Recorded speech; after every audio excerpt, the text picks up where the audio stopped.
These sound similar, absent, away, but they're not the same.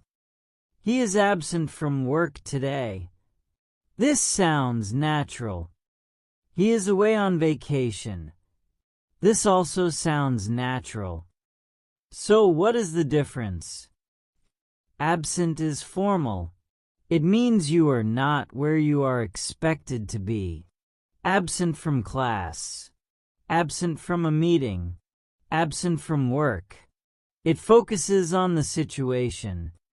Now away is different.